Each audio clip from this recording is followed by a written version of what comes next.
காலகட்டத்துல ரொம்ப லகுவாய் சில கவர்ந்திருக்கிற விஷயம் என்னன்னு சொன்னா இஎம்ஐ அண்ணா. ஏன்னா சில காரியங்கள் நான் என்னுடைய அனுபவத்திலிருந்து நான் சொல்கிறேன். என்னுடைய பாயிண்ட் ஆஃப் வியூவில் நான் சொல்கிற ஒரு காரியம், கடன் வாங்குவது சரியா தவறா அப்படின்னு பார்த்தீங்கன்னா, சிலர் வந்து அது பாவம்னு சொல்லுவாங்க. சரிலே நீ பரலவும் போக மாட்டேன்னுவாங்க. சரி, கடன் வாங்குறது வந்து எப்போ பாவம் ஆகும்? கடன் வாங்காது இருப்பாய், நீயோ கடன் கொடுப்பாய். அப்ப நீ வாங்கல, ஆனா நீ கொடுக்கறியா? நான் இப்போ ரொம்ப ஒரு தெளிவான காரியங்களை கொடுத்துருக்குறோம். இப்போ கன்ஃபியூஷன் ஒரு அளவுக்கு வந்து இப்போ நிறைய பேருக்கு என்னன்னா, எந்த சூழ்நிலையிலுமே கடன் வாங்கக்கூடாது அப்படின்ற ஒரு கூட்டம் இருக்கும். எல்லா சூழ்நிலைக்கும் கடன் வாங்கலான்ற ஒரு கூட்டம் இருக்கும். எந்த சூழ்நிலை கடன் வாங்கக்கூடாதுன்னு உனக்கு அந்த இன்டென்ஷன் இருந்துச்சுன்னா, எல்லா சூழ்நிலையும் கடன் கொடுக்கறோம்னா இது அதான். இப்போ ரெண்டு கேட்டகரி இருப்பாங்க. இப்போ ரெண்டு எக்ஸ்ட்ரீம் கேரக்டர். ஒண்ணுனா லோன் வாங்குறதே தினசரி வாழ்க்கையில ஒரு ஹாபியா வச்சுன்னு இருப்பாங்க. எதுக்கு எடுத்தாலும் லோன். இல்லை, அதான் அது தவறு. இப்போ எக்ஸாம்பிள் என்னன்னா, இப்போ வந்து நீடுன்னு ஒன்று இருக்கு, ஒரு நீடுன்னு இருக்கு, இன்னும் வந்து லேவிஷ்னு ஒன்று இருக்கு. இப்போ ஃபார் எக்ஸாம்பிள் வந்து ஒருத்தன் வந்து செல்ஃபோன் வந்து இருக்கு, ஓகேவா? இப்போ சிலர்லாம் பார்த்தீங்கன்னா அவங்களுக்கு ஒரு 3 மாசத்துக்கு மேலே அவங்களுக்கு வந்து செல்ஃபோனை பார்த்தாலே வந்து அவங்களுக்கு வந்து புது மாடல் வருது இருக்கிறாங்க, அந்த கூட்டம் இருக்கிறாங்க, புது மாடல். அது வந்து தவறு. இஎம்ஐ தரான்னு சொல்லிட்டு நீ போய்ட்டு உக்காந்து, நல்லா இருக்கிற ஃபோன் தான், சரி 5 வருஷம் வேலை செய்யட்டும். முடியாத பட்சத்தில் இதுக்கு மேலே இது யூஸ் ஆகலைன்ற போது நீ வந்து ஃபோன் வாங்குறது தவறு கிடையாது. நான் சொல்ற பாயிண்ட் புரியுதா? ஆனா சிலர் வந்து என்னன்னா, அந்த பந்தாக்காக கார் வாங்கணும். நான் சொல்றேன், உனக்கு வந்து அது நீடா? அதுதான் இப்ப கார் வந்து உனக்கு நீடா? அதுதான் முக்கியம். ஓகே, நீடு இருந்ததுன்னா நீ வாங்கலாம், இஎம்ஐல வாங்க. ஓகே, இல்ல அவன் வாங்கிட்டான் அதனால நான் வாங்குறேன், பொதுவாவே அது இல்ல, அது வந்து பாவம். அது வந்து நான் வந்து பாவம் சொல்றது காட்டில அது வந்து தவறுன்னு சொல்லுவேன். அது வந்து தவறு. அதுல வந்து நம்ம மாட்டிக்குவோம். நீங்க நிறைய ஊழியக்காரங்கன்னா அவங்களுக்கு வர பிரதானமான பிரேயர் ரிக்வெஸ்ட், இப்போ உங்களுக்கு வந்து பல ரிக்வெஸ்ட் வந்திருக்கலாம். அப்படி கடனுக்காக ஜெபம் பண்ணீங்க பாஸ்டர் அப்படின்னா, பொதுவா வந்து ஒரு சில ஊழியக்காரங்க என்ன பண்றாங்கன்னா, ஓகே பிரேயர் பண்ணிடுறோம். ஆனா சில ஊழியக்காரங்க கேட்கறாங்க, எதுக்காக கடன் வந்துச்சு, உன் சம்பளம் எவ்வளவு, எதை செலவு பண்ண? ஒரு அம்மா கிட்ட எனக்கு வந்து அந்த பிரேயர் ரிக்வெஸ்ட் வரும்போது, என்னம்மா கடன் உனக்கு அப்படின்னா, ஃபீஸ் கட்ட முடியலண்ணா அப்படின்னா, ஓகே உள்ளுக்கு ஃபீஸ் கட்ட. ஆனா அவங்க வீட்டுல 55 இன்ச்சு டிவி, ஒரு ரூம் இருக்குச்சு, 55 இன்ச்சுல டிவி. நான் பிரேயருக்கு போனா கேட்டேன், எதுக்குமா இவ்வளவு பெரிய டிவி அப்படின்னா, அவங்க சொன்ன வார்த்தை, நான் உங்க அண்ணன் வீட்டுல அவரு தண்டமா இருக்கிறார் வீட்டுல, இந்த டோன்ல சொல்லுது. அவங்க வீட்டுல 55 டிவி, அந்த இன்ச்சு டிவி வச்சிருக்கிறாங்கன்னா, இப்ப நம்ம வீட்டுல அது போடலன்னா என்ன நான் நினைக்குவாங்க நம்ம சொந்தக்காரங்க. அதான்ப்பா, இந்த பந்தா காட்டுறதுக்கு அதுக்கெல்லாம் வந்து நீ வந்து இஎம்ஐ வாங்குறது வந்து தவறு, பாவம்.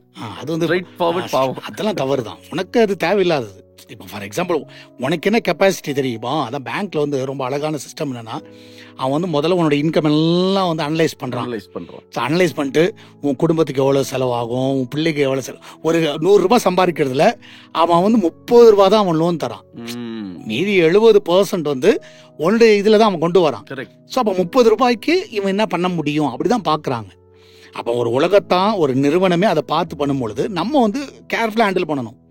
இப்போ ஃபார் எக்ஸாம்பிள் நீ சொல்கிறல்ல, ஸ்கூலில் வந்து ஃபீஸ் கட்ட முடியலன்னு. இப்போ நம்ம வந்து ஜாயின் பண்ணும்பொழுது, இப்போ எல்கேஜியில் ஜாயின் பண்ணும்பொழுது அந்த ஸ்கூல் வந்து என்ன மாதிரி ஸ்கூலுன்னு தெரியும், எவ்வளோ ஃபீஸ் கட்டணும்னு தெரியும், எல்லாமே தெரியும். இப்போ எந்த ஒரு ஸ்கூலும் வந்து வந்த உடனே நீ வந்து அப்பா 1 லட்சம் கட்டு 2 லட்சம், அந்த ஸ்கூலில் சேர்ந்தால் அதான். அப்போ நம்மளுக்கு தகுதி முடியுமா? அந்த வருஷத்துக்கு நீ இந்த ஜூன் ஆரம்பிச்சதுன்னா நெக்ஸ்ட் ஜூன் சரன்னு போயிடும், அடுத்த ஜூன்ல நீ கட்டணும். அதை கட்டுறதுக்கு உனக்கு அந்த டைம்ல நம்ம என்ன யோசிப்போம், ஓகே அடுத்த லோன் போட்டுக்கலாம். லோன் எத்தனை வருஷம் லோன் போடுவேன், எத்தனை வருஷம் இஎம்ஐ கட்டுவேன்? இப்ப நீங்க சொன்னது போல லோனை வாங்கி போட்டு ஒரு கட்டத்துல அவங்க அப்பா இல்லன்ற பட்சத்துல மொத்தம் கடன் அந்த புள்ள மேல உட்காந்துரும். இன்னொன்னு ப்ராப்ளம் என்னன்னா, இப்ப நம்ம ஆட்கள் என்ன பண்றாங்கன்னா, ஃபர்ஸ்ட் பேங்க் லோன் ட்ரை பண்றாங்க, இஎம்ஐ கட்டுறாங்கன்னு வச்சுக்கலாம். அதுக்கு அடுத்தது நீ பேங்க்ல கட்டினா தரமாட்டான். உடனே என்ன பண்றாங்க, பிரைவேட் ஃபைனான்ஸ் போயிடுறாங்க. ஸோ பிரைவேட் ஃபைனான்ஸில் என்ன பண்ணிடுறான், இன்ட்ரெஸ்ட் எக்கச்சக்கம் போட்டுறான். அவங்க என்னன்னா எப்படியா சமாளிச்சிடலாம் அப்படின்னு சொல்லி பிரைவேட் ஃபைனான்ஸ்லேயே வாங்கிக்கிறாங்க. அப்போ ஒன்று நீ ஏதாவது ஒன்று, இப்போ பார்த்தீங்கன்னா ஃபார் எக்ஸாம்பிள் இப்போ பஜாஜ் போன உடனே ஃபர்ஸ்ட் அந்த கடையில் போனோடனே பஜாஜ் ஃபைனான்ஸ் கார்டு இருக்குதா, ஓகேவா? எது ஆமா பணம் இருக்குதா இல்லையாலாம் கேட்கல. இப்போ கார்டு. காட்டுல உட்காரணும், ஃபோன் நம்பர் கொடுங்க, உங்க ஆதார் நம்பர் கொடுங்க, முடிஞ்சது கதை. இப்போ நம்மளுக்கு என்ன ஆயிடுதுன்னா, நம்ம மைண்ட்ல வந்து என்ன ஆயிடுதுன்னா, பணமே இல்லாம வாங்கிட்டு வந்துடுறோம், பணமே இல்லாம. நான் என்ன சொல்றேன்னா, ஓகேப்பா பணமே இல்லாம வாங்குற, ஆனா நீ அதை கட்ட முடியுதா? நம்ம தானே கட்டணும். நீ தான் கட்டணும். இப்போ நான் எக்ஸாம்பிள், என் பிள்ளைகளுக்கு லேப்டாப் வாங்கினேன். இப்போ லேப்டாப் வாங்கும் பொழுது அவன் கேட்குறான், சார் உங்களுக்கு லேப்டாப் வாங்குறதுக்கு எலிஜிபிள் இருக்கு, ஆனா மந்த்லி இவ்வளோ கட்டணும். இப்போ நான் அதை வந்து யோசிக்கிறேன், ஓகே மந்த்லி என்னால் இது கட்ட முடியுமா? இப்போ அது கட்ட முடியுன்ற ஒரு கான்செப்ட்ல அவன் 12 மந்த்ஸ் சொல்றான், 18 மந்த்ஸ் சொல்றான். சரியா? எந்த இது எடுக்கிறீங்க? 24 மந்த்ஸ் எது? 3 ஆப்ஷன்ல எது எடுக்கிறீங்க? அப்ப நான் வந்து திங்க் பண்றேன், ஓகே இது பண்ண முடியும், எனக்கு ஒரு எனக்கு ஒரு நம்பிக்கை இருக்க முடியும். ஸோ அதை நான் கட்டி முடிச்சிட்டேன். ஸோ அப்போ வந்து எனக்கு வந்து பிரச்சனை கிடையாது. ஓகேவா? அதே இது ஓகே, ஒரு லேப்டாப் வாங்கியாச்சு, ஒரு மாசம் கழிச்சு இன்னொரு லேப்டாப் வாங்குவோம், இன்னொரு ஃபோன் வாங்குவோம், அதை வாங்குவோம். அது மாதிரி போடுறதான் தவறுன்னு நான் சொல்லுவேன். ஸோ நம்ம இது என்னன்னு தெரியுது இல்லை, நம்மளுக்கு வந்து லெவல் என்னன்னு தெரியுது. இன்னொன்று வந்து நம்ம வந்து ரொம்ப கேர்ஃபுல்லாக இருக்கணும். சில டைம் நீங்கள் பார்த்தீங்கன்னா இந்த லோன் விஷயத்தில், இந்த இஎம்ஐ விஷயத்தில் இப்போ நம்மளுக்கு வந்து எலிஜிபிள் இருக்காது. ஓகேவா? ஓகே. ஆனால் இன்னொருத்தனுக்கு எலிஜிபிள் இருக்கு. புரிஞ்சுது.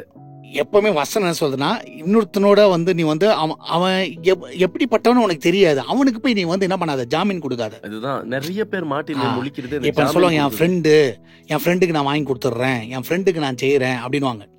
நீ வந்து ஃப்ரெண்டுக்கு செய்யறது வந்து நான் தப்பு சொல்லலை, பட் ஆனா அவனுக்கு ஏதாவது ஒன்று ஆச்சுன்னா நீ என்ன பண்ணுவ? ஸோ உனக்கு ஓகே, அவனுக்கு ஏதாவது ஆச்சுன்னா என்னால் ரீபே பண்ண முடியும்னா தாராளமாக பண்ணு. ஓகே, நான் அதை தப்பு சொல்ல மாட்டேன். சரி அவன் ஏதோ ஒன்று ஆயிடுச்சு, ஏப்பா உனக்கு என்ன ஆனாலும் சரிப்பா நான் பார்த்துக்கிறேன்ப்பா, நீ கட்டலனாலும் நான் கட்டிடுவோம்ப்பா, அந்த ஒரு தைரியம் இருந்ததுன்னா நீ ஃப்ரெண்டுக்கு என்ன பண்ணு, சைன் பண்ணு. உனக்கு அந்த தைரியம் இல்லைன்னா தயவுசெய்து பண்ணாது. அங்க கூட ஞானம் தேவைப்படுது. அதான் இது செய்யணும், யாருக்கு செய்யக்கூடாது, யாருக்கு உனக்கு அந்த தைரியம் இருக்கணும். ஓகே, தைரியம் இருந்தால். இப்போ நான் எக்ஸாம்பிள், நான் வந்து எனக்கு தெரிஞ்ச சிலர் வந்து நான் சின்ன வயசில் இருக்கும்போது நான் வேலை செய்யும் போதெல்லாம் பார்த்தீங்கன்னா சிலருக்குலாம் உதவி செஞ்சுருக்கிறேன். ஆனால் உதவி செய்யும் பொழுது என் மைண்ட் என்ன ஃபிக்ஸ் பண்ணுவான்னா, இவன் கொடுக்கலன்னா கூட நம்ம கொடுத்துடணும். அதுதான் ஓகேவா? அவன் கொடுக்கல ரெண்டாவது, சரியா? அவன் கொடுத்துருவான்னு நினைச்சிட்டு நான் வாங்கி கொடுத்தேன் அப்படின்னு சொன்னீங்கன்னா தப்பு. இப்போ அவனால எதுவுமே செய்ய முடியாதனால தான் உங்கள்கிட்ட வந்திருக்கிறான். ஓகேவா? ஒன்ஸ் உங்கள்கிட்ட வந்துட்டு திருப்பி அவன் முடியலன்னு சொல்லும்போது நம்ம வந்து ஒண்ணுமே சொல்ல முடியாது. அப்போ நம்மளுக்கு வந்து ஒரு கெப்பாசிட்டி இருக்கணும். ஓகே, 1 லட்ச ரூபா வாங்கி கொடுக்குறோமா, ஓகே உனக்கு ஒரு தைரியம் இருக்கணும், அவன் கொடுக்கலன்னா நான் 1 லட்ச ரூபாய் என்னால் கொடுக்க முடியும். ஓகே அப்படின்ற என்னைக்குமே நான் சொல்லுவேன், ஒரு பணம் வந்து ஒரு ஃப்ரெண்ட்ஷிப்பை வந்து உடைச்சிடக்கூடாது. ஏன்னா இது வந்து உடையும், அது வந்து நம்ம பார்க்கணும். இப்போ ஃபார் எக்ஸாம்பிள் 1 லட்சம் கொடுக்க முடியலையா, ஓகேப்பா நான் கொடுத்துறேன், ஆனால் இதனால நம்ம ஃப்ரெண்ட்ஷிப் வந்து என்ன ஆகக்கூடாது, இந்த பணத்தினால உடையக்கூடாது. ஒரு நட்பு, ஏன்னா அது தான் பேசு, லவ் தான் பேசு. ஸோ இது வந்து உங்க மைண்ட்ல ஃபிக்ஸ் பண்ணிட்டீங்கனால அவங்க கேட்கும்போது, அப்பா என்னால் முடியாதுப்பா, என்னால் இப்போ ஏதாவது ஒன்று ஆச்சுன்னா என்னால் அந்த 1 லட்சம் கொடுக்க முடியாது, அதனால நான் இதில் என்ன பண்ண முடியாது, கை கொக்க முடியாது, நான் வந்து சைன் போட முடியாதுன்னு சொல்றது தவறு கிடையாதுன்னு சொல்லுவேன். ஓப்பனாக சொல்றது தவறு கிடையாது. இல்லை அவன் என்ன நினைப்பான், எதை நினைப்பான், அதெல்லாம் யோசிக்கிறது வந்து பின்னாடி நம்ம தான் மாட்டிக்கும்.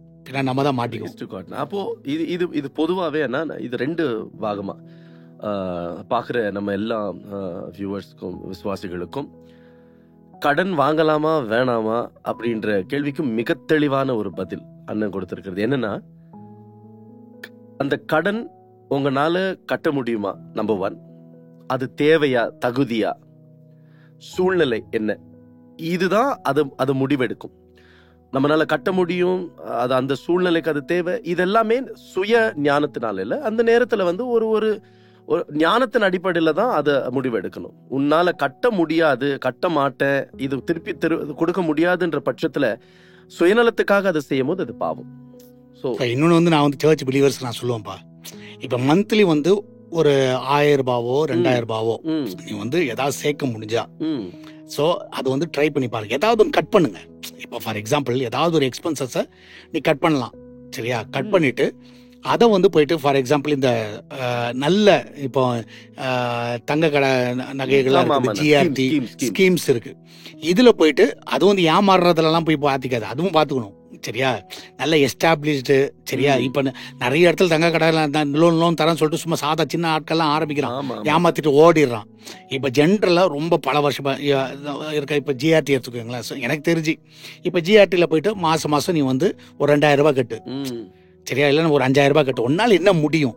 நான் என்ன சொல்றேன்னா அதை வந்து கொஞ்சம் கொஞ்சமா சேரு. சரியா, ரொம்ப ரொம்ப தெளிவா இது வந்து நான் வந்து சர்ச்சிலே சொல்லி இருக்கிறேன். நீ வந்து சேரு. நாளைக்கு ஒரு புள்ள கல்யாணத்துக்கு கடன் வாங்கணும், அது ஒரு காரியமா வைக்காத. இன்னில இருந்தே அது கொஞ்சம் கொஞ்சம். ஃபார் எக்ஸாம்பிள் இன்னைக்கு கோல்டு வந்து 75,000 80,000 போகுது. ஓகேவா, இப்ப மாசம் 5,000 வச்சா கூட நீ ஒரு வருஷத்துக்கு வந்து 60,000 ரூபாய். 60,000 ரூபாய்க்கு அட்லீஸ்ட் வந்து ஒரு 3/4,000 வந்துடும். ஓகேவா, இன்னைக்கு வந்து உன் பிள்ளைக்கு வந்து ஒரு வயசுன்னு வச்சுக்கேன், ஒரு 20 வருஷத்துல எப்படினாலும் அது கிட்டத்தட்ட ஒரு 15,000 வந்துருச்சு. ஆமா, நீ கொஞ்சம் கொஞ்சமா சேர்க்கறது. நீ யார்கிட்ட போய் நிக்க தேவையில்லையே, உன் கையில ஒரு அசெட் இருக்கு, உன் கையில ஒரு இது இருக்கு. இது வந்து நான் வந்து என் சர்ச் மக்களுக்கு எஜுகேட் பண்றேன். ஞானத்தின் அடிப்படை இதான் ஞானம். இது வந்து சாலமோன் ஞானி சொல்றான், எருமிடத்துல போய் அதன் ஞானத்தை கத்துக்கோ. சரியா, இன்னொன்னு வந்து சில வந்து சோம்பலா இருந்துட்டு கடன் வாங்குவாங்க, வேலைக்கு போக மாட்டாங்க. இதெல்லாம் தப்பு. அதுதான் சரியா, அதான் ஆண்டவர் அந்த தாளந்து கூட சொல்லும்போது இவனை வந்து சோம்பலான ஊழியக்காரன்றாரு. அப்ப அவனுக்கு என்ன இல்லைன்னா உழைக்கணும்ன்ற ஒரு எண்ணமே இல்லை. சிலலாம் வந்து உழைக்கணும்ன்ற எண்ணம் இருக்காது, உழைக்கணும். ஆனா ஆப் ஃபுல்லா நோண்டிட்டு இருக்கிறது, எவன் காசு தருவான், எந்த பேங்கரை தருவான், இவன் இன்னைக்கு இதெல்லாம் தப்பு, இதெல்லாம் தப்பு. சோ நீ வந்து சரி உழைச்சி சம்பாரி. அப்போ உழைச்சி சம்பாதி அந்த உண்மையுள்ள ஊழியக்காரன்ற ஒரு சந்தோஷத்துக்கு பிரவேசிக்கலாம். சரியா, இது வந்து ரொம்ப ரொம்ப முக்கியம். அப்போ சோம்பலா இருக்கிறவன் தயவு செய்து கடனே வாங்காத, வேலைக்கு போகாதவன் கடனே வாங்காத. உன்னால முடியாது, அது வந்து அடைக்க முடியாது, அது வந்து கண்டிப்பா பாவமாயிடும். நீ வந்து கண்டிப்பா வந்து இன்னொன்னு வந்து நம்ம வந்து கடன் வாங்கும் பொழுது இன்னொருத்தர் அடிமை அப்படின்னா வசனம் சொல்லுது. எப்போ அடிமை ஆகுறோம்னா நம்ம வந்து கொடுக்க முடியாத போது. நீ வந்து கடன் கொடுக்கறவங்க கூட கொடுத்தவங்க கூட பாரு, நீ கடன் கொடுக்கலன்னா தான் மரியாதை இல்லாம பேசுவோம். இப்ப அந்த உதாரணம் சொல்லிங்க இல்லீங்களா, அந்த 2 பிள்ளைங்களை அடிமைத்தனத்துக்கு கூட்டும் போறதுக்கு காரணம் என்னன்னா கொடுக்காதது, கொடுக்க முடியாத. இதே இது கொடுக்க முடிச்சதுன்னா இவங்களுக்கு அந்த பிரச்சனையே கிடையாது. சோ அப்ப சோம்பலா இருக்கிறியா, உனக்கு வேலையே இல்லையா, தயவு செய்து போயிட்டு இஎம்ஐ அது தராங்க அது தராங்க, ரொம்ப கம்மி சம்பளம், இதுதான் நம்ம பண்ணிக்கலாம். அதே மாதிரி சோம்பலா இருக்கிறவனுக்கு போயிட்டு நீ வந்து என்ன பண்ணாத, கடன் வாங்கி கொடுத்துறாத. சரியா, அவன் உழைக்கிற ஆளுன்னு தெரியாது, அவன் உழைக்க மாட்டான்னு தெரியுது. ஆனா சில பேர் பண்ணுவாங்க, என் தம்பிங்க கஷ்டப்படுறாங்க, கொடுத்துருவாங்க, வாங்கி கொடுத்துருவாங்க, அவன் பின்னாடி பெரிய ஆள் ஆயிட்டு வந்து சம்பாதிச்சு கொடுப்பான். சான்ஸே கிடையாது. அவனால ஒரு வேலை கூட செய்ய முடியல, உழைக்க முடியலன்னா அவனுக்கு போய் நீ கடன் வாங்கி கொடுக்கறது வந்து நீ வந்து வம்பல மாட்டிக்கிறது. அதான் நான் ஏற்கனவே சொன்ன மாதிரி, அவனுக்கு கொடுத்தீங்கன்னா இந்த முதல வாயில போன மாதிரி வச்சுக்கோ. சரியா, நீ கட்டுற மாதிரி ஆயிடும். உனக்கு அந்த கெப்பாசிட்டி கட்டுறதுன்னா மகாராசனி கட்டு. சரியா, அது தப்பே கிடையாது. நீ கட்டு. ரொம்ப ரொம்ப ரொம்ப ரொம்ப இதெல்லாம் வந்து நீடான விஷயம் தான். இது வந்து நான் சொன்னது போலவே வெறும் கிறிஸ்தவர்களுக்கு மாத்திரம் இல்லை இந்த ப்ராப்ளம். இன்னைக்கு உலகத்துல பிரதானமான ஒரு கூட்டத்துக்கு வந்து இந்த இஎம்ஐ என்ற ஒரு காரியத்துல வந்து தொடங்குறாங்க. அவங்களுக்கு ஒரு தெளிவான அர்த்தம். ஸோ பேசிக்கா வேதத்தின் அடிப்படையில் சொல்லும் பொழுது கடன் வாங்குவது வாங்குவது அது இல்லை. ஆண்டவர் அந்த வார்த்தை என்ன சொல்லுதுன்னா, உன்னை கடன் வாங்காத இடத்துல ஆசீர்வாதமா வைக்கணும்னா அப்ப நம்மளுடைய ஞானம் பெரிதாக இருக்கணும். நீங்க சொன்னது போல இந்த எறும்பின் இடத்துல பார்த்து கத்துக்கணும், சேர்த்துக்கொள்ள கத்துக்கணும், கர்த்தரிடத்துல காத்திருந்து அதை பெற்றுக்கொள்ளணும். ஆனா இன்னைக்கு ரொம்ப ரொம்ப எப்படி சொல்றதுங்க, நீங்க பேசிட்டு இருக்கும் போதே ஒரு காரியம் என் மைண்ட்ல வந்துச்சு. இது என்னுடைய கேள்வி. நான் இன்னைக்கு பிரதானமான ஒரு ஒரு ஒரு பாவனா இது இப்ப நம்ம, ஏன்னா இது ரொம்ப குடும்பம் சார்ந்தவர்களுக்கு, இந்த குடும்பங்கள்ல ஒரு பெரிய பிரச்சனை நடக்குதுன்னா, இது அது அறியாமைனால செய்யறாங்களா இல்ல அறிஞ்சு செய்யறாங்களான்னு தெரியலனா, இப்ப நீங்க வந்து ஒரு 2 பிள்ளைகள் தகப்பனார் ஒரு குடும்பத்துல இருக்கிறதுனால இது ஒரு தகப்பனாவும் ஒரு ஊழியக்காரனாவும் உங்களிடத்துல இருந்து நான் பதில் எதிர்பார்க்கறேன்.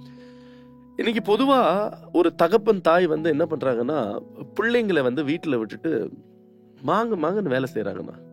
12 மணி நேரம் 13 நேரம் கணவன் ஒரு பக்கம் மனைவி ஒரு பக்கம் ஓடுறாங்க, உழைக்கிறாங்க. கேட்டா அந்த பிள்ளைங்களுக்கு வந்து நல்ல ஒரு லைஃப் தரணும், நாங்க பட்ட கஷ்டம் அவங்க படக்கூடாது, அதனால அவங்களுக்கு அந்த அந்த சந்தோஷத்தை கொடுக்கணும்னு சொல்லி 2 திசையில தகப்பனும் தாயும் ஓடி உழைக்கிறாங்க. எதுக்கு உழைக்கிறான்னு தெரியாது, உழைக்கிறாங்க. இந்த உழைக்கிற நேரத்துல பிள்ளைங்களுக்கு கொடுக்காத சூழ்நிலையில இந்த பிள்ளைகள் வழி தவறி போறாங்க. ஒரு தகப்பனுடைய அரவணைப்பு இல்லாம, தாயோட அரவணைப்பு இல்லாம அவங்க முழு நேரம் வேலை கொடுக்கும் போது இந்த பிள்ளையோட நீட் என்ன பண்றாங்க, எங்க போறாங்க, எங்க வராங்கன்னு விசாரிக்காத போது இந்த பிள்ளை சீரழிஞ்சு போகுது.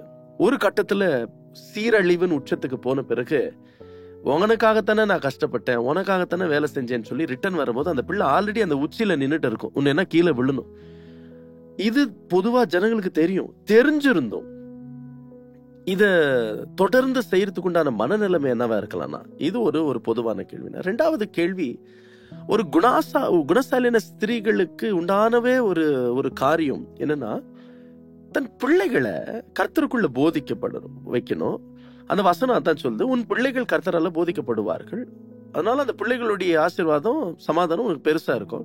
ஒரு தாயானவள் ஒரு ஆண்டவருக்குள்ள நடத்தக்கூடிய ஒரு தாயானவள் அந்த பிள்ளைகளோடு இருக்கும்போது அந்த பிள்ளைகளுடைய வாழ்க்கை ஒரு பிரகாசமா இருக்கும். இதை தெரிஞ்சும் ஏன் எதுக்காக நான் ஓடுறாங்க தெரியாதா, தெரிஞ்சு போறாங்களா, என்ன அடிப்படை இவங்க சரி செஞ்சு கொள்ளணும் நினைக்கிறேன். இல்லப்பா, 2 பேர் வேலைக்கு போறது நான் தவறுன்னு சொல்ல மாட்டேன். ஏன்னா இன்னைக்கு இருக்கிற காலகட்டத்துக்குப்பா அது ஆல்மோஸ்ட் நீட் அதிகமாயிடுச்சு. சரியா, ஒரு வேலை 2 பேர் வேலை செய்யறாங்க. சோ நீ சொன்ன மாதிரி ஏதாவது லோன் வாங்கியிருப்பாங்க, ஏதாவது ஒண்ணு இருக்கும். அப்போ யாராவது ஒருத்தர் அது பயங்கர ஹெல்ப்ஃபுல்லா இருக்கும். ஸோ அதனால 2 பேர் வேலைக்கு போறது நான் தவறுன்னு சொல்ல மாட்டேன். ஓகேவா.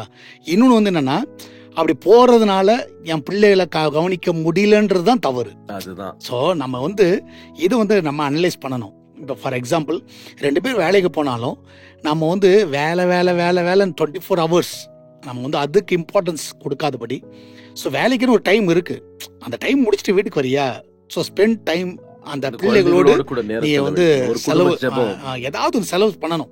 அந்த பிள்ளைகளோட இன்ட்ராக்ட் பண்ணணும், அந்த பிள்ளையோட பேசணும், அவன் என்ன சாப்பிட்டான், என்ன செஞ்சான், ஏதாவது ஒன்று இருக்கணும். ஏன்னா அது கண்டிப்பா வேலைக்கு போகிற யாரா இருந்தாலும் சரி, கண்டிப்பா அது கண்டிப்பா செய்யணும். அட்லீஸ்ட் செய்யறாங்களோ இல்லையோ, அட்லீஸ்ட் அவங்க வேலையில இருந்து பிள்ளைகள்ட்ட கால் பண்ணி பேசலாம். அப்பாவோ அம்மாவோ கால் பண்ணிட்டு என்ன பண்ணிட்டு இருக்கிற, படிச்சியா, எதை சாப்பிட்டியா, ஏதாவது ஒண்ணு அவங்க கண்டிப்பா விசாரணை கண்டிப்பா இருக்கணும். அந்த பிள்ளைகளுக்கு ஓகே அப்பா அம்மா விசாரி. நிறைய பேர் என்ன பண்றாங்கன்னா, அடப்போப்பா நம்மளே டயர்ட்ல போறோம், நம்மளே என்னவோ சாப்பிடு என்னவோ பண்ணு அப்படின்னா அந்த பிள்ளைகளை நம்ம பிற்காலத்துல இழந்துரும். ஸோ நம்ம ஏன்னா அந்த பிள்ளைகளுக்கு அந்த அன்பு இல்லைல்ல, அது கண்டிப்பா நம்ம செய்யற ஒரு பெரிய தவறு. ஸோ ஜென்ரலாக நீ பார்த்தீங்கன்னா 7 எடுத்துக்கலாம் வேத புஸ்தகத்தில் 7. இவர் என்னன்னா ஆல்மோஸ்ட் ஊழியம் உட்காந்துட்டார். சரியா, ஃபுல்லாகவே ஆசாரிய ஊழியம் தான் வருது. ஏன் அவர் பிள்ளைகளை கவனிக்கலன்னா ஊழியம். இப்போ நிறைய ஊழியக்கார பிள்ளைகள் அதான் பிரச்சனையே. நம்ம ஊழியம் சொல்லிட்டு நம்ம பாட்டுக்கு ஊரை சுற்றிட்டு உலகம் சுற்றிட்டு எல்லாம் சுற்றிடுவோம். ஆனால் நம்ம சொந்த குடும்பத்தை விட்டுருவோம். ஸோ எனக்கு தெரிஞ்சு அது தவறான ஒரு காரியம். ஸோ உங்கள் பிள்ளைகளுக்கு எனக்கு தெரிஞ்சு ஒரு பேரண்ட்ஸ் தான் பிள்ளைகளுக்கு ஒரு ஃபர்ஸ்ட் ஃப்ரெண்டாக இருக்கணும். சரியா, என்னோட எதுவாக இருந்தாலும் அவன் ஓப்பனாக ஷேர் பண்ணுறானா, ஓப்பனாக சொல்கிறானா, அது ரொம்ப ரொம்ப முக்கியம். ஸோ அது கண்டிப்பாக வேலைக்கு போகிற அது ஆணாக இருக்கட்டும் பெண்ணாக இருக்கட்டும். ஸோ நீ அது உட்காந்து பேசணும். பிள்ளைகளுக்கு நம்ம என்ன டைம் கொடுக்க முடியும். ஒரு வேளை இன்னைக்கு பார்த்தா ஷிஃப்ட் பேசிஸில் வருது. சில டைம் 2 பேருக்குமே நைட் ஷிஃப்ட் இருக்கலாம், சில 2 பேருக்கு டே ஷிஃப்ட் இல்லைன்னா ஒருத்தருக்கு நைட்டு ஒரு டே இருக்கலாம், ஏதாவது ஒன்று இருக்கலாம். ஸோ இதை அவங்க பிளான் பண்ணி பிள்ளைகளுக்கு நம்ம எப்படி டைம் ஸ்பெண்ட் பண்ணுறது அது ரொம்ப முக்கியம். இன்னொன்று வீக்கெண்ட்ஸ் வருதா, ஸோ நம்ம அந்த டைமில் உட்காந்துட்டு நான் ஃப்ரெண்டு வீட்டுக்கு போகிறேன், அங்கே போகிறேன், இங்கே போகிறேன்னு இல்லாமல் பிள்ளைகளை வெளியே கூட்டு போகிறது. சரியா, பிள்ளைகளுக்கு நான் சொல்கிறேன், இப்போ ஒரு மாலுக்கு கூட்டு போ, ஒரு பார்க்கு கூட்டு போ, ரொம்ப நம்ம போயிட்டு ஒரு ஐஸ்கிரீம் வாங்கி கூட, அவனுக்கு நேரம் அது ரொம்ப முக்கியம். இப்போ நான் ஒரு ஸ்டோரி நீ பார்த்தீங்கன்னா, ஒரு பொண்ணு அவங்க அப்பாட்ட கேட்கும், அப்பா உனக்கு எவ்வளோப்பா சேலரின்னு. அவங்க அப்பா சேலரி ஒரு குறிப்பிட்ட சேலரி சொல்கிறார். அப்போ 1 ஹவருக்கு எவ்வளோப்பா உனக்கு சேலரி அப்படின்னு கேட்டால், 1 ஹவருக்கு $10, இல்லை நம்ம ஒரு கணக்கு ஒரு 500 ரூபான்னு வச்சுக்கலாமே, ஒரு 500 ரூபாப்பா அப்படின்னு அவன் மகள்கிட்ட பார்த்து சொல்கிறாரு. ஒன்னாப்பா எனக்கு ஒரு 500 ரூபா தரியா அப்படின்னு கேட்குது. உடனே எதுக்கு உனக்குன்னு, இல்லை எனக்கு வேணும், அர்ஜென்ட்டாக வேணும். உடனே அவர் 500 ரூபா தர்றாரு. 500 ரூபா தந்த உடனே அந்த பொண்ணு என்ன பண்ணுதுன்னா, அப்பா இந்த 500 ரூபா உனக்கு நான் தரேன், 1 மணி நேரம் என் கூட உட்காந்து பேசு. இந்த 500 ரூபாய்க்கு தானே நீ ஓடுற, நான் சொல்ல பயன்படுதா, இந்த 500 ரூபாய் நான் உனக்கு தரேன், சரியா, என் கூட உட்காந்து பேசு. ஸோ அந்த பிள்ளை எதை மெயின் பண்ணுதுன்னா, நீ அப்போ 24 மணி நேரம் வேலைன்னு போகிற, உனக்கு டைம் இல்லைன்னா ஏன் டைம்ல சம்பாதிக்கணும். ஸோ நான் என்ன சொல்றேன்னா, அந்த 500 ரூபாய் வந்து அந்த இது வந்து ஒரு சின்ன ஒரு ஸ்டோரியா தெரியலாம். ஆனா இது வந்து இன்னைக்கு இருக்கிற நீங்க எவ்வளவு நேரம் பேசுறீங்க, உன் பிள்ளைகள்கிட்ட நீ எவ்வளவு நேரம் பேசுற, அதான் ரொம்ப முக்கியம். எவ்வளவு நேரம் ஸ்பெண்ட் பண்ற. ஸோ அது வந்து ரொம்ப ரொம்ப ரொம்ப ரொம்ப முக்கியம், ரொம்ப ரொம்ப முக்கியம். இப்போ என்னுடைய லைஃப்ல பார்த்தீங்கன்னா, நான் வந்து ஸ்பெண்ட் பண்ற டைம்னு பார்த்தா ரொம்ப கம்மி. சரியா, நான் வந்து வெளியெல்லாம் போறதுனால, மினிஸ்ட்ரினால போறதுனால. ஆனா என்னுடைய ஒய்ஃப் நீ பார்த்தீங்கன்னா, அவங்க வந்து சின்ன சின்ன காரியமும் சரியா. ஃபார் எக்ஸாம்பிள், இப்போ எக்ஸாம்பிள் நான் சொல்றேனே, இப்போ வந்து கிளிஃபர்டுக்கு வந்து பூரி பிடிக்கும் சரியா, கேல்வினுக்கு பூரி பிடிக்காது, ஜென்ரலா சொல்றேன் சரியா. அப்ப கிளிஃபர்டுக்கு என்ன பிடிக்கணும், பூரியா, ஓகே பூரி, அவனுக்கு பூரி. இவனுக்கு என்ன பிடிக்கும், தோசையா, தோசை சட்னி. ஸோ இப்போ அவங்க வந்து அந்த அவங்கள வந்து அந்த கரெக்டாக கொடுத்துருவாங்க. எப்பா உனக்கு தோசை சட்னிப்பா, உனக்கு பூரிப்பா. இப்போ நான் வெறும் பூரி மட்டும் இவனுக்கு கொடுத்தேன்னு வச்சுக்கேன், இப்போ இவன் என்ன யோசிப்பான், இந்த பார்ஷியாலிட்டி. இது வந்து நிறைய பேரண்ட்ஸ் பண்ற மிஸ்டேக். சரி, ஒரு பிள்ளையை பிடிக்கும், ஒரு பிள்ளையை பிடிக்காது சரியா. அது பின்னாடி வளர்ந்த பிறகு சொல்லும், நீ என்ன எங்க கண்டுகிட்ட, நீ ஃபுல்லா அவனுக்கு தானே செஞ்சணும். ஸோ இந்த பேச்சை வந்து அவாய்ட் பண்ணிடலாம், அந்த ஒழுங்கா பண்ணா. ஸோ இதை வந்து அவங்க பண்ணுவாங்க, கண்டிப்பா பண்ணுவாங்க. இன்னொன்று, அவங்க கூட உட்காந்து மணிக்கணக்காக உட்காந்து பேசுவாங்க. என்ன பேசுறாங்க தெரியாது. சில டைம் வந்து நான் வெளியே ஆள்ல உட்காந்துருப்பேன், சத்தம் மட்டும் 3 பேர் சத்தம், சிரிக்கிற சத்தம் மட்டும் கேட்கும், நல்லா கேட்கும். ஆனா யாராவது ஒருத்தர் ஸ்பெண்ட் பண்றாங்கல்ல. ஸோ இப்போ நான் வந்து ஃபார் எக்ஸாம்பிள், எனக்கு வந்து நைட் டைம்ஸ் தான் ஃப்ரீ. ஸோ நைட் டைம் ஃப்ரீயா இருக்கனால நான் 10 மணி ஒரு 11 மணிக்கு உட்காந்துட்டேன்னா, சப்போஸ் அவனுங்களை உட்காந்துனா அவன்கிட்ட உட்காந்துட்டு என்ன பண்ற, ஏது பண்ற, என்ன படிக்கிற, இன்னும் அடுத்தது என்ன, ஸோ என்ன டெக்னாலஜி இப்போ வந்து என்ன படிக்கணும் சரியா, அது என்ன வித்தியாசம். இப்போ அவன் படிக்கிற காரியம் தான், எனக்கு சம்பந்தம் இல்லாத காரியம். பவர் பிஏ பத்தி எனக்கு என்ன தெரியும் சரியா, ஜென்ரலா சொல்றேன். எக்ஸல் ஓகே, இப்ப அடுத்த லெவல் வந்து பவர் பிஐ. இப்ப அவன் சொல்றான் பவர் பிஐ வந்து இத மாதிரிப்பா, இத மாதிரி பண்ணும், இத மாதிரி பண்ணும். அது வந்து எனக்கு வந்து போரான டாபிக் தான், நல்லா ஞாபகம் வச்சுக்கோ. எனக்கு வந்து போரான, எனக்கு தேவையில்லாத டாபிக். ஆனா அவன் பேசும்போது நான் கேட்கறேன் உட்காந்து, ஓ அப்படியா, ஓகே அப்படியாப்பா, ஓகே சரி சரி சரி, ஓகே இது பண்ணுமா, அது பண்ணு. எனக்கு வந்து அதனால யூஸ் எல்லாம் ரெட் ஆகுது. இப்ப நிறைய பேரண்ட்ஸ் பண்ற மிஸ்டேக், இதெல்லாம் உட்காந்து ஏன்ட்ட பேசிட்டு இருக்க படுற அப்படின்னு சொல்லிட்டு போயிடுவோம். ஏன்னா அது வந்து அவங்களுக்கு வந்து யூஸ் இல்லாத டாபிக் நினைக்கிறோம். நிமித்தமா தான் அவங்க இப்போ வந்து நீ வந்து அதை நம்ம கேட்கணும், உட்காந்து கேட்கணும் சரியா. கேட்டாதான் அவன் சொல்லுவான். இப்போ அவன் வந்து சின்ன வந்து மெடிக்கல் படிக்கிறான். இப்போ மெடிக்கல் டேர்ம் பற்றி ஏதாவது சொல்கிறான்னு வச்சுக்கோங்களேன், அப்பா உங்களுக்கு தொப்பை இப்படி இருக்குதுப்பா, நீங்கள் வந்து இதை கம்மி பண்ணுங்க, அதை கம்மி பண்ணுங்கன்னா நம்ம உட்காந்து கேட்கணும் உட்காந்து. நீ என்ன படிச்சோன்னு எனக்கு அட்வைஸ் பண்ண ஆரம்பிச்சே நீ அப்படின்னு. ஸோ இதெல்லாம் வந்து நம்ம வந்து அந்த பிள்ளைகளோட டைம் ஸ்பெண்ட் பண்ணுறது ரொம்ப ரொம்ப முக்கியம். அது வந்து நம்ம வந்து இப்போ ஃபார் எக்ஸாம்பிள் உட்காந்து மெசேஜ் பேசுகிறோம், ஏதாவது ஒரு டாபிக் சரியா. நீ பார்த்தீங்கன்னா ஒரு முறை சென்னைக்கு போயிருந்தோம். சென்னைக்கு போயிருக்கும் பொழுது அன்னைக்கு ஹோட்டலில் உட்காந்து ஒரு கிட்டத்தட்ட ஒரு 1.5 மணி நேரம் 2 மணி நேரம் பேசியிருப்பேன். ஜென்ரலாக எதை பற்றி பேசினேன்னா, ஆண்டவர் எப்படி என்ன நடத்தினார், எப்படி வந்து நான் ரசிக்கப்பட்டேன், எப்படி வந்து ஆண்டவர் என்னோடு பேச ஆரம்பிச்சாரு, என்கிட்ட பேசணும் அவங்கள்ட்ட பேசுவார்ப்பா. இது வந்து ஒரு 2 hours கான்வர்சேஷன் தான். 2 hours ஹோட்டலில் உட்காந்து பேசிட்டு இருக்கிறேன் சரியா. 2 hours உட்காந்து அமைதியாக அவனும் கேட்குறானு, அப்படியே கேட்டே இருக்கிறானுங்க. ஸோ அப்போ 2 hours பேசி முடித்த உடனே நான் வந்து என் மைண்டில் இருக்கிற ஆண்டவர் எப்படி நடத்தினார் அதெல்லாம் உட்காந்து பேசின உடனே, ஸோ அடுத்த நாள் வந்து 2 பேருமே வந்து சொல்கிறாங்க, அப்பா நான் ஞானஸ்நானம் எடுக்கணும், எடுத்துட்டா அப்படின்னு. ஸோ அன்னைக்கு நான் 2 மணி நேரம் ஸ்பெண்ட் பண்ணது வந்து அடுத்த நாள் வந்து ஒரு 2 ஆத்மாவை தேவனோட ராஜ்யத்துக்குள்ள கொண்டு வருது, என் பிள்ளைங்க தான் சரியா. உடனே இம்மீடியட்டா சொல்லிட்டேன், ஓகே எப்போ இந்த வாரமே எடுத்துடலாம், இதுக்காக ஸ்பெஷல் மீட்டிங் அதெல்லாம் ஒன்றும் தேவையில்ல, இந்த வாரமே பிளான் பண்ணு, அவ்வளோதான். அடுத்த வாரமே பிளான் பண்ணியாச்சு. ஸோ ஞானஸ்நானம் கொடுத்து முடிச்சிட்டேன். ஸோ இது எங்க நடந்துச்சுன்னா, ஒரு 2 மணி நேரம் அவங்கள்ட்ட உட்காந்து பேசும்போது அவன் கேட்குற கேள்விகள், அவன் இதுல வந்து கொஞ்சம் ஏடகுடமா கேட்கறது வந்து கிளிஃபர்ட் கேட்பான். அந்த கொஞ்சம் ஏடகுடம்னா நிறைய ஏடகுடமா கேட்பான் சரியா. இது தப்பா, இது ரைட்டா, இது ஏன் இப்படி பேசுறீங்க, இது அவன் கேட்கிற கேள்விலாம் செம்ம ஸ்ட்ராங்கா இருக்கும். சிலதெல்லாம் வந்து பயங்கர ஸ்ட்ராங்கா இருக்கும், ஆனா நம்மளை திங்க் பண்ண வைக்கும். ஸோ சில டைம் வந்து இப்போ எனக்கு தெரியல, அவன் பேசுற டாபிக் எனக்கு தெரியல, இப்போ என் கேள்வின்னு கேட்கறான், சில இதெல்லாம் வந்து எனக்கு தெரியாது. ஸோ தெரியாத பட்சத்துல நான் தெரியலன்னு சொல்றது நல்லது. நிறைய பேர் அதை ஒத்துக்க மாட்டாங்க சரியா. அது வந்து பயங்கர, அது வந்து இப்போ ஃபார் எக்ஸாம்பிள் நீங்க ஷூட்டிங் வரும்பொழுது அபிஷேக் நம்ம ஆடியோ அவர் வந்து ஒரு டாபிக் ஒரு டவுட்டுன்னு கேட்டா, என்னப்பா கேட்டு, ஏனோக்கு தள்ளப்பட்ட ஆகாமத்தில் ஏனோக்கு அதிகாரம் இருக்கு, அதை பத்தி நீங்க என்ன நினைக்கிறீங்க. ஸோ ஏனோக்கு வந்து தேவனோட சஞ்சரிச்சான்றது எனக்கு தெரியும் வேதத்தில். அப்போ நான் ஒன்று சொன்னேன், 66 புஸ்தகம் புரியுறதே எனக்கு தலைப்பாடாக இருக்குது, இதில் போய் தள்ளப்பட்ட ஆகாமோ அந்த ஆகாமோ இந்த ஆகாமோன்னு சொல்லி எனக்கு ஒரு தேவையில்லாதது. இந்த 66 புஸ்தகத்தை படித்தாலே கரெக்டாக ஸோ அப்போ வந்து நான் ஒரு ஊழியக்காரனாக இருந்தாலும் நான் போல்டாக சொல்ல தெரியும் அவனுக்கு, அப்பா எனக்கு தெரியாதுப்பா.